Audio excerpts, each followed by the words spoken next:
Lesotho's energy, particularly petroleum products, there's a need to diversify the sector while maintaining a constant supply. Regulations and other legal frameworks should ensure that there's ample space for new entrants. Subsequently, the regulator, Petroleum Fund, should ensure that the aforementioned is attained. Looking into the future of the petroleum sector should be a requisite subject on which the country's economy relies on. Welcome to this beautiful episode of the Big Talk. Biso la ka ke Paulo Juan. Sa tsing la ka jeno ke tsamaya le Executive Secretary ya Petroleum Fund ile ntate Thato Mohasoa. Dumela ntate Thato Mohasoa. Le ka mang ka? Ke gola pele ga ke la ditabeng hang ngwana tsena ke kopa ko le buise ka appointment ena ha ya ho ba Executive Secretary ya Petroleum Fund. How does it make you feel? No, it feels good. Feels good. The exciting part of it is the fact that I'm new to matters of petroleum. I'm new to matters of the oil industry. So it makes for a lot of learning to do, a lot of developing the essential perspective, and obviously an opportunity to come up with new ideas to transform the sector in the best interest of the country. Ke le bona that ho bonahetsa ho hona le tlhokahalo ya to assess the need of petroleum products ka go Lesotho ka mona e ka ba ke eng se le yentse le organization ya Petroleum Fund to in this regard. Okay, perhaps the first step is to explain in brief what we do as a petroleum fund. Our primary mandate is to ensure that there is security of supply of petroleum products in the country. What it means is that it is the right of every Lesotho to have access to the petroleum products. We're talking petrol, diesel, paraffin, illuminating paraffin, and LPG gas. So, because it is the area of supply is done essentially by oil companies and dealers and private entrepreneurs, there are certain areas within the country, due to a number of challenges, where there are no investments. So what it says is that I now, as an institution, has been set up to ensure that I fill those gaps. That is what we do. Now, upon my arrival in the Petroleum Fund, I realized that there was a void in terms of, how do you make sure that the mandate is corresponded with in terms of the practicalities on the ground. If we say that we're an institution invested with a responsibility to ensure that there's security of supply, surely you've got to know the extent of that need. So what we did is that we undertook a gap analysis starting late 2019, but which was now slowed down by the COVID, the arrival of the COVID, the attendant lockdowns, and other restrictions. But ultimately, that report was finally completed in December and adopted by the fund. I'm sure we'll find time to talk about the details of. All right. In terms of framework, when I spoke about local participation in the sector, Yes. What are you currently doing to address the concerns? Yes, there is. You see, the oil business is a very complex business. It's also a very highly competitive business. It's also a very expensive venture to enter into. So what we did, the study that I'm talking about, does not only assess the extent of the need of the petroleum products per se, but it goes further to assess the institutional framework within the petroleum space, be it policies or legal instruments, and recommendations there to have also pointed to the need to do a total review of a lot of the legislative instruments that are used to manage this sector, while also at the same time ensuring that in the future, Lesotho can participate in this.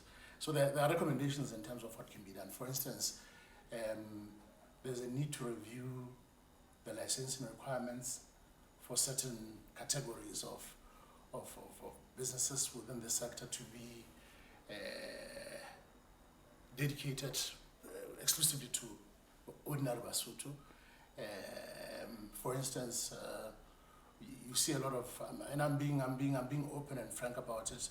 You see a lot of Chinese traders taking over the dealerships in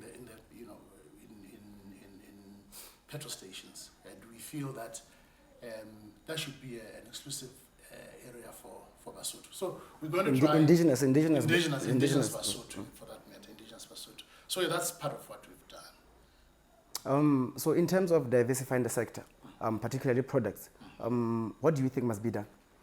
I'm speaking from a point of view of the outcomes of the study, which have come up with a number of recommendations regarding what can be done.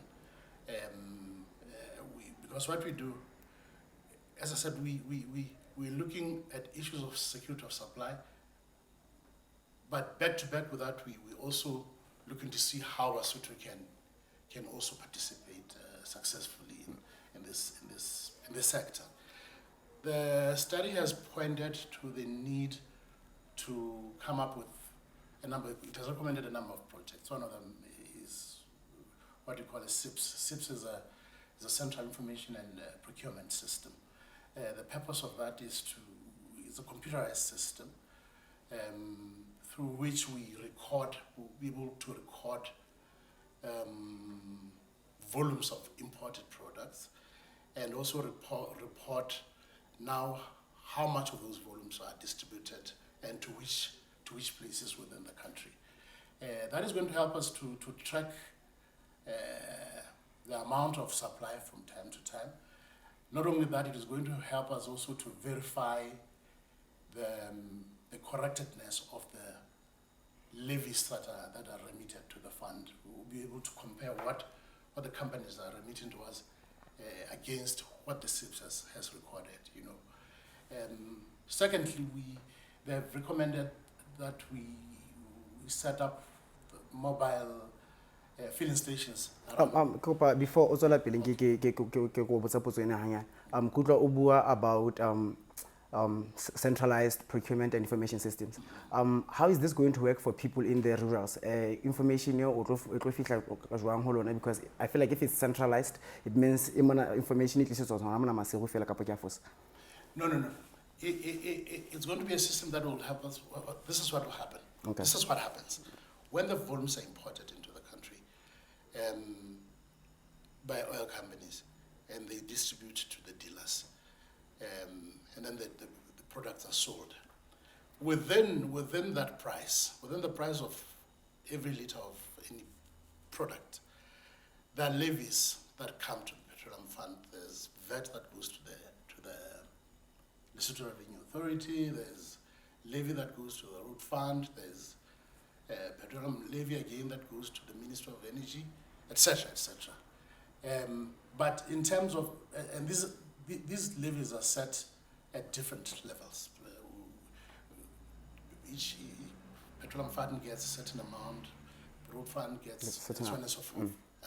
But we have never had a system that helps us to track the correctness of the volumes that are recorded that are recorded to us by the oil companies. So we need a system that will ensure that when we reconcile,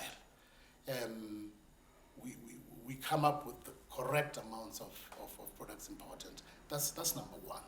But number two, which is now very important, is that you are able to track the extent to which these products are distributed across the country. And therefore, you're able to see whether the need is well maintained or there's need for an intervention. That is the whole purpose of that system. But for how now we reach out to to the areas of the country where there's no like conventional investment by dealers, private dealers. The Petroleum Fund has now, on the basis of the findings of the study, been recommended to consider setting up mobile filling stations. For instance, not long ago I drove to Kachasnek, and you'd realize that between Roma and Kachasnek, yeah, you don't need that. You need to identify places with significant demographics, but without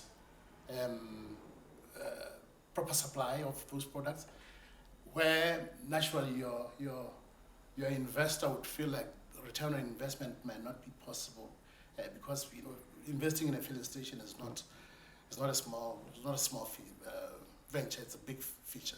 So mobile filling stations would be setting up those will undercut cost by.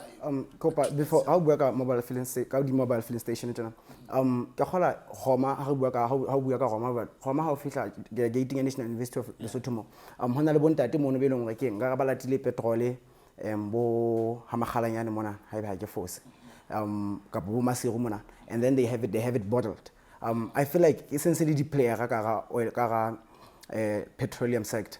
Do you think there is a way that you as the fund can meet them? To see over infrastructure in a sector. Well, the mobile filling stations are actually geared for people like that, small players. All right. But because remember, if you at the same time, if you lengthened the value chain, you actually inflating the price. You end up selling at more than what should be.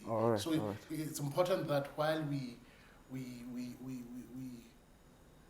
come up with innovations around how we can reach out to the underserved people, at the same time we should balance that with ensuring that we don't elongate the value chain to the extent of inflating the price. A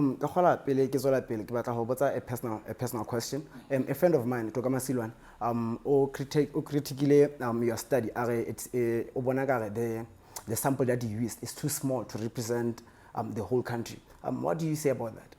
Well, we are yet to validate that, because before we roll out these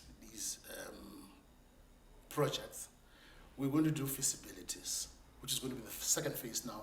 Because what the study has done, it has revealed the national picture of what's on the ground and recommended what interventions can be made.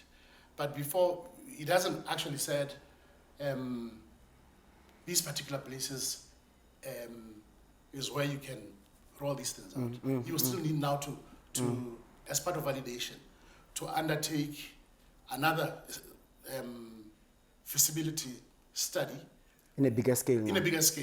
Which will now recommend that this particular place you can put in an ADM, this one you can put in, because the needs are not the same. We find that some people, especially in the rural areas, are talking about paraffin, but someone in Buthabut, people in Buthabut are talking about the fact that access to, they take a bit long to get access to the product. So it is not a one-size-fits-all. It can never be a one-size-fits-all. It would really depend. The feasibilities will tell us exactly now what is happening. How work paraffin? Lesotho mana hanga taiba mari bale bad experience of shortages of paraffin and petrol. What is it as the fund that you're going to do to make sure that to curb this bad experience? Yeah, we are aware of it. We are aware also that the big oil companies, the guys who have access to the refineries in South Africa where these products are purchased from, they are not so much interested in investing in paraffin. That's why the study has also recommended that we focus on that one. In fact, it is my personal view that whatever project that will ultimately be rolled out first, the first priority is on paraffin, because more than 67% of the population in Lesotho use paraffin for household needs and Olaita. and so on and so forth. Yes. So it's our priority. But as I said, to get it right, we first have to do a feasibility. First thing when we start the new financial year, we're rolling out the first feasibility study on paraffin, because we know that no sooner are we going to be dealing with high influxes of people needing paraffin in winter. We saw Tole Energy being a big player in distribution network of paraffin in the last 2 years or 3. What do you think? Well, except that I'm handicapped to talk about an individual player. Or the organization. Yeah, the organization. But my observation is that I think he has realized that gap that you highlighted, that the major oil companies are probably not so much interested in that product. He's feeling that I think there's a strategic move for him to fill that gap and to obviously make returns on that investment. All right. Yes. Sorry about that. Sorry about that. That's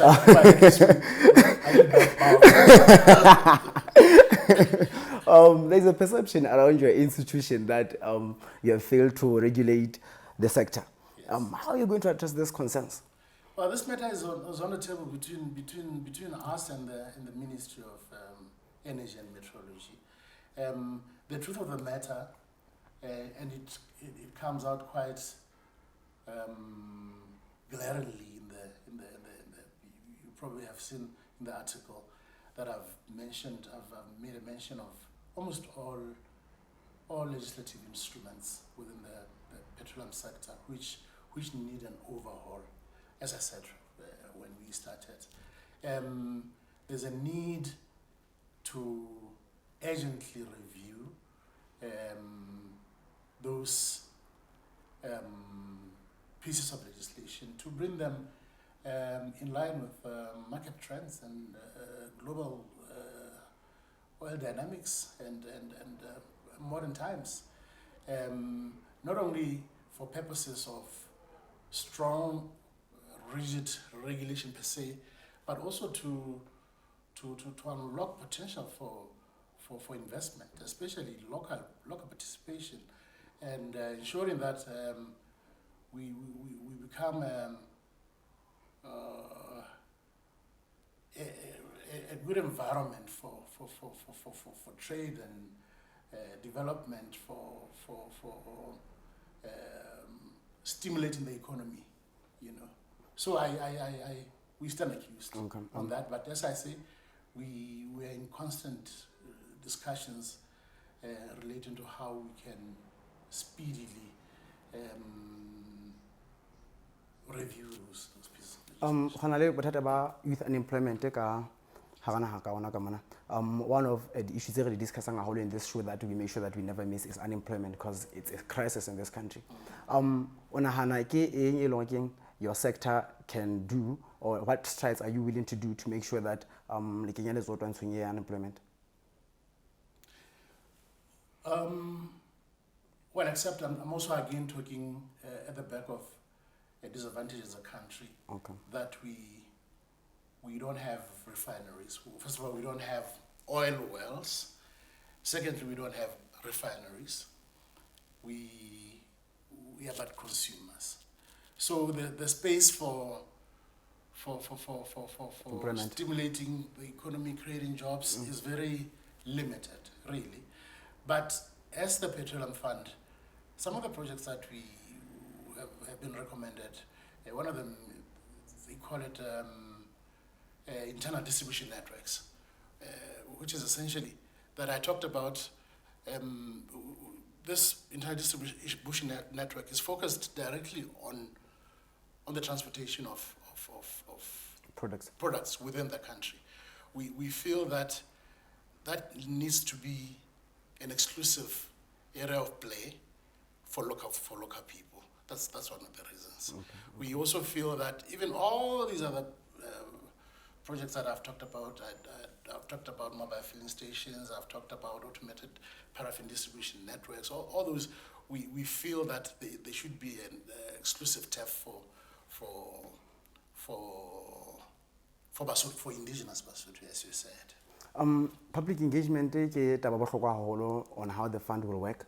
So ke batla go tseba gona o itukiseditse go sebetsa le di-community jwang in shaping and securing the future of the sector. That is a very clear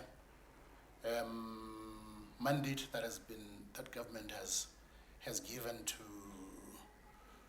to the sector, to both the Minister of Energy and the Petroleum Fund, by way of the promulgation of the Lesotho Energy Policy, which talks about how we as the big players in should engage with all people within the country. He talks about how we should engage with business, how we should engage with communities in terms of the empowerment programs that we can come up with and recommend to them to participate. Secondly, we as a fund are currently looking at ways that we can come up with financing models in partnership with local financial institutions and other institutional investors like the LNDC and BEDCO to ensure that we come up with projects and financing models for those projects, how we can partner with interested investors in different petroleum-related projects. For instance, if you were to want to set up a mobile filling station in Smoko, I don't know why I'm talking about it because every time I pass through there, I see a lot of potential. It's beautiful. In so it's many beautiful. ways. It's beautiful. Yeah, so I used to be in tourism, so all right. I got a natural eye for tourism. For tourism, yeah. But I was saying, if, for instance, you wanted to set up petroleum-related projects in that particular place, and the project cost was about, say, 5 million maluti, and you have 2 million maluti, we are thinking to come up with models to say Standard Bank, if it's Standard Bank or whatever commercial bank, this project is viable. We have done a feasibility on it, and this investor will actually realize returns on investment, and he will be able to finance the loan. And then give you a guarantee. I think Kopa allowance to talk about those financing models, because I read about it and they are pretty interesting. You can go for more time on that. There's quite plenty of them, and they are really based on different types and levels of appetite in the future. If for instance, do you want to do a build, own and transfer, or do you want to own, all those things? We will look at, depending on how each one of you as a potential investor would want to invest. That will be a basis for informing the Petroleum Fund to say, well, if you want to go this route, you can use this transaction structure, and we can link you with a particular bank, or we'll go through a particular guarantee scheme offered by an institution like the LNDC. So I would want to preempt what. Okay. All right. The nature of your approach to investing will determine the nature of the transaction structure that we will recommend for you to adopt. Okay. Yes. Thank you, Mayor. Thank you very much. Thato Mohasoa for your time. Thank you so much. And the government support Yes, as I said, I find this mandate to be very it cuts across the livelihood of the Basotho people, and as such, I don't take it very lightly. I take it very seriously. That is why I ran to the ground immediately as soon as I got here, to try and see what we can do to immediately respond to. So I'm quite proud of the work that the fund has done to try and assess the extent of the need and the continued efforts that we're going to be making to ensure that we put in place what has been recommended for us. We hope that the work that we have done will be seminal, not only in terms of responding to the needs of consumption, but most importantly to stimulating the economy, creating jobs, responding to the challenges of unemployment that we can't avoid to help consider in terms of reducing. So, Lena, thank you very much for the opportunity. One of the objectives that we have as an institution is to ensure that we engage openly with all structures of the country. Oh, thank you very much. Thank you very much. Basotho for watching, and thank you for your data. Thank you for your time. And we really appreciate it. Till next time. All right. Bye. Cheers.